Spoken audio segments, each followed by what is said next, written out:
That's one thing. Let me tell you a little about myself. As I said, I'm an autistic comic. I have what is called Asperger's syndrome, and if you want to know what that stands for, it's very simple. It means I'm a fat ass and I love burgers. I'm actually applying to actually be a poster child for that, actually. So, having autism, some people give you sympathy and everything, and I gotta tell you, it's really not all that bad. If anybody here knows somebody that has autism, you probably understand where I'm coming from. Like a perfect example, I'm a single guy, but I gotta be honest, I've had more success at first base than the Pittsburgh Pirates do, actually. Believe it or not, I actually touched. So,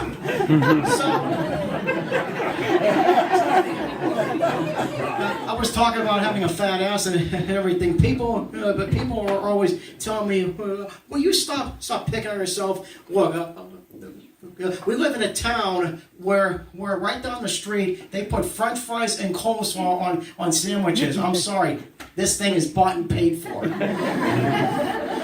But to be honest, I've actually had weight issues ever since I was in high school. Actually, I actually had a wake up call recently. I had a kidney stone. And those things are pretty painful. And I actually decided, you know what, that's a wake-up call. So between the holidays and Easter, I said, okay, I'm going to lose 15 pounds. And folks, I've actually made some progress on that.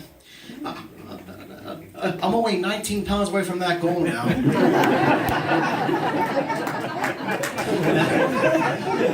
So as you folks have probably noticed, I have a stuttering issue, and that's probably one of the biggest challenges I have. I mean, some people ask me, is there a medical term for stuttering? And the first thing I come up with is I don't know, Porky Pig syndrome? I don't know. Some people wonder if that becomes a language. I'd be like, I got the perfect name, Porky Pig Latin.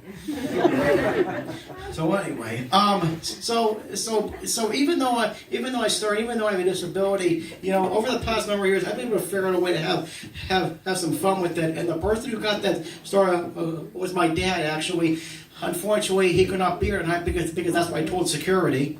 We're sitting in a bar one day, and someone is actually trying to talk to me, and I start to stutter, and my dad says, "Hang on, his clutch is stuck. Hang on a second." And it goes beyond that. A couple of years ago, I was asked to call one of our aunts to set up a lunch date. Now, I hadn't talked to her in a while, but you know, I'm sure she would have known who I was. I call her. She goes, "Hello?" And I'm like, "Aunt Sally?" And she's like, "Yes." And I stutter for 2 or 3 seconds, and then she goes, "Oh, hi, TJ." A lot of people don't realize I'm one of very few people. If I'm on the cell phone with you and you hear nothing for 5 or 10 seconds, the phone didn't go dead. I'm just going like this. So after, oh no, please don't feel bad. I absolutely love the jokes because folks, the bottom line is no matter what's going on in your life, if you can reach out and find the positives, you live a happy life. You know what I mean? Mm-hmm. Having said that, I have two of the coolest stuttering jokes ever, and these are all true stories. So a number of years ago, there's a friend of mine who was making some homemade moonshine. I done a little taste, and I'm like, "Oh, this is good, Jesse." About 10 minutes later, I asked for another swig, and he goes, "Hang on a second, buddy. This is your first time having moonshine. You better take it easy." Our buddy today goes, "Jesse, can I talk to you for a quick second?" He goes, "Jesse, you realize that ever since you gave him that shot of moonshine, he hasn't stuttered one bit? If you give him one more shot, he'll be speaking proper English." That same guy, though, he actually did something. He actually put a compilation album out about a couple of years ago, and he's taken to his sign to his basketball game, and they popped the CD in the car. and for some reason, they go over a speed bump actually. And the CD kind of skipped a little bit, and he says, and his son goes, "Daddy, what part of the song was that?" He just looks at me and goes, "That's the part TJ sang."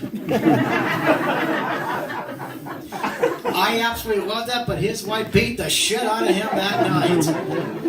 So, folks, I'm going to tell you one more quick story, and then I'm going to bring Jimmy crying. The mic that I was trying to use, one of my TV idols was Bob Barker, actually. And for those of you who remember, he would always have a skinny microphone like this and everything. So a couple of years ago, I found it on eBay. I was having a hard time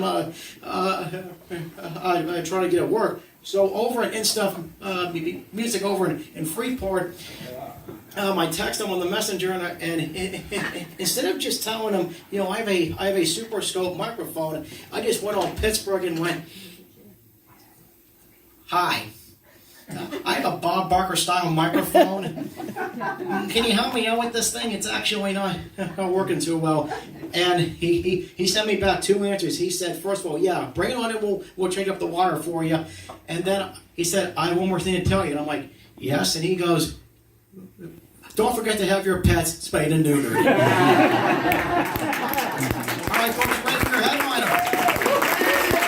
I've been working with this guy for a couple of years now, and he's an absolute sweetheart. I call him Pittsburgh's Yinzer comic. Please welcome Mr. Jimmy Craig.